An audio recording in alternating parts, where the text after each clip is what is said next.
ఈ వీడియో ఎక్స్క్లూజివ్గా పేరెంట్స్ కోసం. ఎంతమంది పేరెంట్స్ సార్ మేము బ్రతికేదే పిల్లల కోసం, మేము సంపాదించే ప్రతి రూపాయి పిల్లల కోసం సార్, మేము కష్టపడేది పిల్లల కోసం అని ఎంతమంది అనుకుంటున్నారు? కింద చాట్ బాక్స్లో ఎస్ అని రాయండి. ఎందుకు అనేది నెక్స్ట్ 10 నిమిషాల్లో ఈ ప్రశ్నకి మీకు సమాధానం నేను చెప్తాను. ఈ వీడియో ఈరోజు మీరు లైఫ్లో ఇన్వెస్ట్ చేసే 10 నిమిషాలు చాలా చాలా ఇంపార్టెంట్. జాగ్రత్తగా వినండి. మీరు కష్టపడేది, మీరు సంపాదించేది, మీరు సాక్రిఫైస్ చేసేది ప్రతిదీ కూడా పిల్లల కోసం. ఖచ్చితంగా ఇది భారతీయులైన ప్రతి పేరెంట్ చెప్పే విషయం. మేము సంపాదించేది, మేము బ్రతికేది పిల్లల కోసం, రైట్? కింద చాట్ బాక్స్ చూడండి ఎంతమంది ఎస్ ఎస్ ఎస్ అని రాస్తున్నారు. కానీ ఒక చిన్న క్వశ్చన్ అడుగుతాను, అంతా వాళ్ళ కోసమే చేసే పని అయితే ఎందుకు ఈ మధ్య చాలామంది పేరెంట్స్ మా పిల్లలు మాతో ఎమోషనల్గా డిస్కనెక్ట్ అయిపోయారు, ఎక్కడో తెలియని దూరం పెరుగుతుంది సార్, ఒక వయసు రాగానే వాళ్ళు మొబైల్కో లేకుంటే ఇంకో వస్తువుకో ఎక్కువ విలువిస్తున్నారు తప్ప మాకు ఇవ్వట్లేదు సార్, ఫోకస్ ఉండట్లేదు సార్ పిల్లల్లో, అసలు మా పిల్లలు మా దగ్గర ఓపెన్ అప్ అవ్వలేకపోతున్నారు సార్ అని చాలామంది పేరెంట్స్ మానసిక ఆందోళనకు గురవుతున్నారు. ఎందుకో తెలుసా? పిల్లలకి ఏ లోటు రాకుండా చూసుకోవాలి, అన్నీ ఇవ్వాలి ఆలోచనలో ఎమోషనల్ కనెక్షన్ మిస్ అవుతూ చాలామంది పేరెంట్స్ బాధపడుతున్నారండి. వాళ్ళ అకాడమిక్స్ మీద ఫోకస్ చేస్తున్నాం కానీ వాల్యూస్ మీద ఫోకస్ చేయట్లేదు, వాళ్ళ గ్రేడ్స్ మీద ఫోకస్ చేస్తున్నాం కానీ గైడెన్స్ ఇవ్వట్లేదు, ఆల్ఫాబెట్ అయితే మనం నేర్పిస్తున్నాం, యాటిట్యూడ్ మాత్రం నేర్పించలేకపోతున్నాం. ఇలా చాలా విషయాల్లో పేరెంట్కి పిల్లలకి మధ్య గ్యాప్ వస్తుంది. ఆ గ్యాప్ని ఎలా ఫీల్ చేయాలో చాలామంది తెలియట్లేదు. నిజంగా మీరు ఇవన్నీ ప్రాబ్లం ఫేస్ చేస్తున్నారు సార్. వాడిని స్క్రీన్ నుంచి బయటికి తీసుకొని వస్తే వెంటనే అరుస్తున్నాడు సార్, చిన్న పిల్లలు ఎందుకు అంత కోప్పడుతున్నారో తెలియట్లేదు సార్. ఇలా ఈ జనరేషన్లో parenting is the biggest challenge. ఎందుకు సార్ అలా అంటున్నారు? ఇంతకుముందు జనరేషన్లో ఆ ప్రాబ్లం లేదు, హ్యాపీగా 10 మందినో 12 మంది సంతానం ఉంటే అలా పెంచుకుంటూ వెళ్ళిపోయారు. ఎందుకు సార్ ఇప్పుడు ఇంత పేరెంటింగ్ ఛాలెంజ్ అంటే? ఇప్పుడు జెన్ ఆల్ఫా కిడ్స్ అండి. ఆ రోజుల్లో మనకి డిస్ట్రాక్ట్ అవుదామన్నా ఎటువంటి డిస్ట్రాక్షన్స్ లేవు. ఈ రోజుల్లో పిల్లలకి అటు ఫోన్స్ కానీ, అటు సోషల్ మీడియా కానీ, అటు డిఫరెంట్ గేమ్స్ చొప్పున, ప్లస్ దాంతోపాటు చెడు వాతావరణం కూడా చుట్టుపక్కల ఉంటే అన్ని డిస్ట్రాక్షన్స్ మధ్యలో పిల్లల్ని ఇవన్నీ బ్యాలెన్స్ చేసుకుంటూ వాళ్ళని ఒక వాల్యూస్తో ఒక కల్చర్ని డెవలప్ చేస్తూ ఒక డిసిప్లైన్ ఫ్యాక్టర్గా తీసుకురావాలంటే మీకంటూ ఒక సపోర్ట్ కావాలి కదా. ఈ రోజుల్లో ఫస్ట్ స్కూల్స్ కావాల్సింది కేవలం పిల్లలకి మాత్రమే కాదండి, స్కూల్స్ కావాల్సింది పేరెంట్స్ కూడా.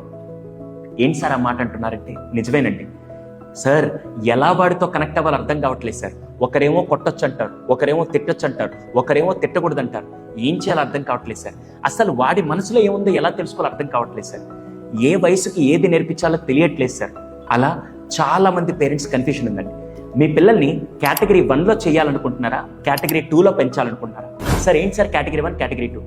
కేటగిరీ 1 రేపటి రోజున అబ్బాయి మంచి యూనివర్సిటీలో మంచి కాలేజీలో సీట్ కొట్టి 100కి 90% మార్కులు వచ్చి, కానీ అతను ఎమోషనల్గా స్టేబుల్గా లేకుండా, సమాజంలో అతనికంటూ క్యారెక్టర్ లేకుండా, ఏదన్నా ఓడిపోతే తట్టుకోలేని ఎమోషనల్ డ్రైన్ అయిపోయే విధంగా ఉండే అటువంటి కేటగిరీ 1 పిల్లల్ని పెంచాలనుకుంటున్నారా? లేదా కేటగిరీ 2 మార్క్స్ బాగానే వస్తున్నాయి సార్, అకాడమిక్స్ బాగుంది, దాంతోపాటు ఎక్కడికి వెళ్ళినా పెద్దల పట్ల రెస్పెక్ట్ ఇస్తూ, గర్ల్స్కి రెస్పెక్ట్ ఇస్తూ, సమాజం పట్ల బాధ్యతగా ఉంటూ, ఎక్కడికైనా వెళ్తే వాడికేరా సూపర్ అని ఒక క్యారెక్టర్ మీద బ్రాండ్ వేసి వాడు సూపర్ అనే రేంజ్లో అటు చదువుతో పాటు విలువలు కూడా ఉండే కేటగిరీ 2లో మీ పిల్లల్ని పెంచాలనుకున్నారు. ఫస్ట్ చాట్ బాక్స్లో రాయండి, నేను వెయిట్ చేస్తాను. చాలామంది కేటగిరీ 2 కోరుకుంటారు కదా. అలాంటప్పుడు పేరెంట్స్గా మీరెంతమంది ఇంట్లో వాల్యూస్ నేర్పిస్తున్నారు? కేవలం స్కూల్ నేర్పిస్తుందంటే మాత్రం నేను ఒప్పుకోనండి. ఖచ్చితంగా అక్కడ 30-40 మంది పిల్లలు ఒక క్లాస్ వాతావరణంలో వాళ్ళు నేర్చుకునే దానికంటే ఇంట్లో తల్లిదండ్రులుగా మన బాధ్యత చాలా ఇంపార్టెంట్. అందుకే మీకు సపోర్ట్ చేయడానికి ప్రపంచంలోని మొట్టమొదటి పేరెంట్ స్కూల్. స్కూల్ అంటే కేవలం పిల్లలకు మాత్రమే కాదు, పిల్లలకు ఉండేదాన్ని పాఠశాల అంటారు. పేరెంట్స్ కూడా అటువంటి పాఠశాల ఉంటేనే ఈ జనరేషన్లో పిల్లల్ని ఇన్ని డిస్ట్రాక్షన్స్ మధ్య పిల్లలకి ఒక గొప్ప వాల్యూ బేస్డ్ లైఫ్ ఎలా ఇవ్వాలో అని నేర్పించడానికి మీ ముందుకు తీసుకొని వస్తున్నాం పేరెంట్ శాల, ప్రపంచంలోని ఫస్ట్ పాఠశాల ఫర్ పేరెంట్స్. ఎందుకు సార్ పేరెంట్స్ కంటే 200% ఇంపార్టెంట్ అండి. ఏ వయసుకు తగ్గట్టుగా, ఇంతకుముందు నేను మొబైల్ పట్టుకుంది 18 సంవత్సరాలు అనుకున్నాను, కానీ ఈ రోజుల్లో 1వ సంవత్సరం నుంచే వాళ్ళు మొబైల్ పట్టుకొని 5వ సంవత్సరం నుంచి కొత్త గ్యాడ్జెట్స్, కొత్త యాప్స్ ద్వారా డిఫరెంట్ చేసుకొని వెళ్తున్నప్పుడు ఇన్ని డిస్ట్రాక్షన్స్ మధ్య వయసుకు తగ్గట్టుగా వాళ్ళ ఎమోషనల్ స్ట్రెంగ్త్ పెంచుతూ బాండింగ్ పెరిగే విధంగా ఎలా చేయాలి అని నేర్పేదే పేరెంట్ శాల అండి. దీని గురించి పూర్తి వివరాలు నెక్స్ట్ 5 నిమిషాలు చెప్తాను. జాగ్రత్తగా విని నోట్ చేసుకోండి. ఇంకేదైనా డౌట్స్ ఉంటే మీరు చాట్ బాక్స్లో పెట్టండి. సార్ పేరెంట్ శాల ఏంటి? ఆగస్ట్ 2025 నుంచి 8 నెలల పాటు పేరెంట్స్కి ఫస్ట్ మీలో ఎంతమంది రోజు సాయంత్రం ఇంటికి రాగానే పిల్లల్ని ఏరా లంచ్ చేసావా, అయిపోయింది ఫస్ట్ క్వశ్చన్. సెకండ్, స్కూల్ ఎలా జరిగింది. థర్డ్, ఈరోజు హోంవర్క్ ఏమి ఇచ్చారు. ఇవి తప్ప చాలామంది పేరెంట్స్ సాయంత్రం వచ్చాక ఎలా కనెక్ట్ అవ్వాలో చాలామందికి తెలియట్లేదు. అదేదో ఇంట్రాగేషన్ లాగా అడుగుతుంటే పిల్లలకి ఆ చెప్పే మూడు ఉత్సాహం పోతుంది అంటారు కదా, అలా అయిపోతుంది. అది కాకుండా రోజు పిల్లలతో కనెక్ట్ అయ్యి వాడి ఇంటికి రాగానే ఈరోజు మా అమ్మ నాన్నతో కనెక్ట్ అవ్వచ్చు అనే ఎగ్జైట్మెంట్ కనుకుంటే పిల్లలు ఎంజాయ్ చేస్తారని నేను అంటాను. ఎంతమంది ఒప్పుకుంటారు? ఆ ఎగ్జైట్మెంట్ పిల్లల్లో ఎలా క్రియేట్ చేయాలో మీకు తెలియకపోతే రోజు దానికి సపోర్ట్ నేను చేస్తానండి. ఎవ్రీ డే 10 నిమిషాలు మీరు ఇన్వెస్ట్ చేసే టైంతో పిల్లలతో బాండింగ్ పెంచుకోవచ్చు. అంటే 10 నిమిషాలు ఇన్వెస్ట్ చేయడానికి ఎంతమంది పేరెంట్స్ రెడీగా ఉన్నారు? కింద చాట్ బాక్స్లో పెట్టండి. 10 నిమిషాలు, రోజుకి 10 నిమిషాలు. మళ్ళీ డైలాగులు వచ్చి నేను సంపాదించేది పిల్లల కోసమే, నేను కష్టపడేది పిల్లల కోసమే, నేను ఇంత చేసేది పిల్లల కోసమే అని చెప్పడం కాదండి. మీరు ఇన్వెస్ట్ చేసే 10 నిమిషాలతో ఇవంతా నెక్స్ట్ లెవెల్కి వెళ్తాయంటే ఎంతమంది రెడీగా ఉన్నారు? నేను రోజు మా పాపతో 10 నిమిషాలు ఇన్వెస్ట్ చేస్తాను. ఆ 10 నిమిషాలు నాకు బాండింగే 24 గంటలు నా ప్రెజెన్స్ వల్ల కాదండి. ఆ 10 నిమిషాలతో మా బాండింగ్ నెక్స్ట్ లెవెల్కి వెళ్తుంది. ఇలా ఎంతమంది చేయాలనుకుంటున్నారు? అలా చేయాలంటే పేరెంట్స్ శాలలో మేమేం చేస్తామంటే PP1 నుంచి అంటే LKG నుంచి గ్రేడ్ 9 వరకు ఏజ్కి తగ్గట్టుగా ప్రతిరోజు 10 నిమిషాలు పిల్లలతో ఎలా కనెక్ట్ అవ్వచ్చో ప్రతిరోజు ఒక యాప్ ద్వారా మేము మీకు ఒక యాక్టివిటీ ఇస్తాం. అదొక స్టోరీ అవ్వచ్చు, క్వశ్చన్ అవ్వచ్చు, పజిల్ అవ్వచ్చు, ఏదైనా సరే ఒక్క 10 నిమిషాలు మీరు పిల్లలతో కనెక్ట్ అవ్వడానికి క్రేజీగా ఉండే విధంగా మేము చేస్తాం. ఇది ఫస్ట్ ఆస్పెక్ట్. దాంతోపాటు 8 నెలల్లో ప్రతి సండే మీకు సెషన్ ఉంటుంది. Every month we have 4 Sundays right. దాంట్లో ఫస్ట్ సండే పేరెంటింగ్ సెషన్ ఉంటుందండి. ఎందుకు సార్ పేరెంటింగ్ సెషన్ అంటే, ఈ రోజుల్లో అమ్మాయిలుంటే అబ్బాయిలకి ఫస్ట్ చెప్పాల్సింది రెస్పెక్ట్ ఎలా ఇవ్వాలి, ఎడ్యుకేషన్ ఈ వయసుకు తగ్గట్టుగా పిల్లలకి ఇంట్లో ఏ విషయాలు నేర్పించాలి. ఫర్ ఎగ్జాంపుల్ LKG UKG అనుకోండి, ఫైన్ మోటార్ స్కిల్స్కి సంబంధించి, ఎమోషన్ సంబంధించి, టాంట్రమ్ సంబంధించి ఎలా నేర్పించాలి.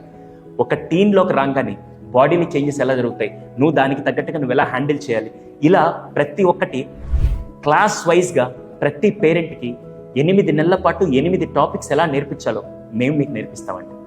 అసలు ఈ పేరెంటింగ్ సెషన్స్ మాకెందుకు సార్ అంటే, ఈ మోడర్న్ పేరెంటింగ్లో స్క్రీన్ అడిక్షన్ నుంచి పిల్లల్ని ఎలా బయటికి తీసుకురావాలి, వాళ్ళ టాంట్రమ్స్ వచ్చినప్పుడు ఎలా హ్యాండిల్ చేయాలి, ఎమోషనల్గా వీక్ అయినప్పుడు వాళ్ళని స్ట్రెంగ్తెన్ ఎలా చేయాలి, పీర్ ప్రెషర్ని ఎలా హ్యాండిల్ చేయాలి, లో కాన్ఫిడెన్స్ ఉన్నప్పుడు ఎలా హ్యాండిల్ చేయాలి, ఇవన్నీ తల్లిదండ్రులు నేర్పించాల్సిన లెసన్స్ అండి. అలాగే ముఖ్యంగా మీ పిల్లల సైకాలజీని మీరు తెలుసుకోవాలి. అది ఇక్కడ మేము నేర్పిస్తాం. ఇది ఒక Sunday. Second Sunday kids activities అండి. పిల్లలకి వాల్యూస్ నేర్పిస్తూ, క్రియేటివిటీ నేర్పిస్తూ, స్పాంటేనియస్ థింకింగ్ ఇవన్నీ కలిపి ఒక కంప్లీట్ హోలిస్టిక్ డెవలప్మెంట్తో మీతో బాండింగ్ ఏర్పడే విధంగా పిల్లలకు కొన్ని యాక్టివిటీస్ ఇవ్వడం జరుగుతుంది. దాని ద్వారా వాళ్ళ థాట్ ప్రాసెస్ నెక్స్ట్ లెవెల్కి వెళ్తుందండి. అంటే భవిష్యత్తులో రాయబోయే ప్రాబ్లమ్స్ అన్ని వాళ్ళకి రియల్ టైంలో డిఫరెంట్ ఎక్స్పీరియన్స్ చేసే విధంగా ఈ యాక్టివిటీస్ ప్లాన్ చేయడం జరిగిందండి. ఇది సెకండ్ వీక్. అలాగే థర్డ్ వీక్ ఇది కంప్లీట్గా ఒక సైకాలజిస్ట్ పిల్లలతో ఇంటరాక్ట్ అవుతూ, ఇది కంప్లీట్గా క్లాస్ వైజ్ ఉంటుందండి. 1-to-1 కాదు, క్లాస్ వైజ్ ఉంటుంది. డిఫరెంట్ టాపిక్స్ మీద ఈ ఏజ్ గ్రూప్కి తగ్గట్టుగా వాళ్ళ థాట్ ప్రాసెస్ ఎలా ఉండాలి, వాళ్ళ హ్యాబిట్స్ ఎలా ఉండాలి, వాళ్ళ లైఫ్ స్టైల్ ఎలా ఉండాలి, వాళ్ళ ఇంటరాక్షన్ ఎలా ఉండాలి, ఇవన్నీ కలిపి మీరు ఒక సైకాలజిస్ట్ దగ్గరికి వెళ్ళి ప్రాబ్లం వచ్చినప్పుడు సైకాలజిస్ట్ దగ్గరికి వెళ్ళడం కాదండి, అసలు ప్రాబ్లమే రాకుండా వాళ్ళ థాట్ ప్రాసెస్ ఎలా మార్చాలో చేయడానికి సైకాలజిస్ట్ ద్వారా మీకు సెషన్స్ చేయడం జరుగుతుంది. ఆ సెషన్స్ ద్వారా ఖచ్చితంగా డిఫరెంట్ యాక్టివిటీస్ని హ్యాండ్స్ ఆన్ ఎక్స్పీరియన్స్గా చేయడం ద్వారా డెఫినెట్గా వాళ్ళ థాట్ ప్రాసెస్ మారుతుంది. ఇది థర్డ్ వీక్. ఫోర్త్ వీక్ ఎక్స్క్లూజివ్గా ఒక హెల్దీ కాంపిటీషన్ అండి. ఇక్కడ మన దృష్టిలో కాంపిటీషన్ అంటే ఎవడు ఫస్ట్ వస్తాడు, ఎవడు సెకండ్ వస్తాడు కాదు. చిన్నప్పటి నుంచి వాళ్ళకి పబ్లిక్ స్పీకింగ్ నేర్పించాలి, చిన్నప్పటి నుంచి వాళ్ళని డిబేట్ కాంపిటీషన్లో పార్టిసిపేట్ చేయించడం, ఇలా చాలా యాక్టివిటీస్ చేయించడం ద్వారా వాళ్ళలో వాళ్ళ థాట్ ప్రాసెస్ పెరిగి వాళ్ళ పర్సనాలిటీ నెక్స్ట్ లెవెల్ గ్రో అవుతుందండి. దీని ద్వారా పిల్లల్లో కాన్ఫిడెన్స్ పెరుగుతూ సమాజంలో జరిగే అనేక విషయాల మీద వాళ్ళ ఆలోచన శక్తి పెంచే విధంగా ఈ హెల్తీ కాంపిటీషన్ చేయడం జరుగుతుంది. ఇది ఫోర్త్ వీక్ అండి. ఇవి మాత్రమే కాదండి, నెలకు ఒక ఆర్టికల్ పేరెంటింగ్కి సంబంధించి డిఫరెంట్ థాట్ ప్రాసెస్, అంటే ఇక మీద పేరెంట్స్కి కావాల్సిన పరిజ్ఞానాన్ని మొత్తం వన్ స్టాప్ సొల్యూషన్లో పేరెంట్స్ వాళ్ళ ద్వారా మీకు అందిస్తున్నాం. దాంతోపాటు గెస్ట్ లెక్చర్స్ ఉంటాయి. వివిధ రంగాలకు సంబంధించిన గెస్ట్ తీసుకునే చట్టు పిల్లలకి పేరెంట్స్కి ఐడియాస్ తీసుకొచ్చే విధంగా గెస్ట్ సెషన్స్ ఉంటాయి. అలాగే డైలీ 10-minute కనెక్షన్ టాస్క్స్ ఉంటాయి. సో ఇవన్నీ పేరెంట్స్కి చాలా ఇంపార్టెంట్ నేను అంటాను. ఎంతమంది ఇది పేరెంట్స్కి నిజంగా ఇంపార్టెంట్ సార్? ఒక సెక్స్ ఎడ్యుకేషన్ గురించి చెప్పడం అవచ్చు, ఒక ప్యూబర్టీ గురించి మాట్లాడాలన్నా, ఒక గర్ల్స్ ఇంపార్టెన్స్ గురించి బాయ్స్కి నేర్పించాలన్నా, సింగిల్ చైల్డ్ ఉన్నా, సింగిల్ పేరెంట్ ఉన్నా, ఇవన్నీ కలిపి ఎలా నేర్పించాలో ఈ సెషన్స్ ద్వారా మీకు తెలియజేయడం జరుగుతుంది. ప్రతిరోజు మీరు ఇన్వెస్ట్ చేసే ఈ 10 minutesతో మీ పిల్లల భవిష్యత్తు మారుతుందంటే ఎంతమంది రెడీగా ఉన్నారు? సార్ ఇంతకీ ఇది ఫ్రీయా సార్? ఫ్రీ కాదండి. ఒక రోజు ప్రోగ్రాం పెడితేనే దాదాపుగా మనం 1000 తీసుకునే టైంలో మనం ఉన్నాం. ఒకరోజే 10,000, 20,000 పెట్టి ఒక రోజు కేవలం ఉదయం నుంచి సాయంత్రం దాకా పెట్టే ప్రోగ్రామ్స్కి ఇంత ఛార్జ్ చేస్తాం. బయటికి వెళ్తే ఒక సండే బయటికి వెళ్తే మనకు 1000 రూపాయలు ఖర్చు అవుతుంది, కానీ అది తాత్కాలిక ఆనందాన్ని ఇస్తుంది. కానీ ఈరోజు మీరు ఇన్వెస్ట్ చేసే ఈ 10 minutesతో వాళ్ళ 80 ఏళ్ళ జీవితం బాగుంటుందంటే ఎంతమంది ఇన్వెస్ట్ చేయడానికి రెడీగా ఉన్నారు? ఆ 10 minutes టైం. సార్ ఇంతకీ దీని ప్రైస్ ఎంత? ఆ ప్రైస్ వివరాలన్నీ మీకు నేను క్లియర్గా చెప్తానండి. మామూలుగా దీని వర్త్, ఇప్పుడు మాకు కౌన్సిలింగ్కి వస్తే for example A psychology session అయినా 2000, 3000, 4000 గంటకి మాత్రమే. ఇక్కడ మీకు 32 సెషన్స్ ద్వారా, అంటే 32 ఆదివారాలు మీకు డిఫరెంట్ థాట్ ప్రాసెస్తో నేర్పించుకుంటూ వెళ్తాం. అలా కాకుండా ప్రతిరోజు మీకు పిల్లలకి బాండింగ్ పెంచడానికి మేము చాలా యాక్టివిటీస్ పంపిస్తాం. ఇవన్నీ కలిపి దాంతోపాటు పేరెంటింగ్ ఆర్టికల్స్, ఇంకా గెస్ట్ సెషన్స్, ఇవన్నీ కలిపి దాదాపుగా ₹1,00,000 వర్త్ సెషన్ని మీకు చాలా నామినల్ ఫీజులో తీసుకురావడం జరుగుతుంది. దీని ప్రైస్ 1 lakh కాదండి, 50,000 కాదండి. ఇంతకీ ఆ ప్రైస్ ఏంటి? ఇది అబ్రాడ్కి తగ్గట్టుగా వాళ్ళ పిల్లలకి వాళ్ళ టైమింగ్స్ తగ్గట్టుగా వేరుగా ఉంటుంది. ఇండియాలో ఉండే వాళ్ళకి ఇండియా టైమింగ్స్ తగ్గట్టుగా వేరుగా ఉంటుంది.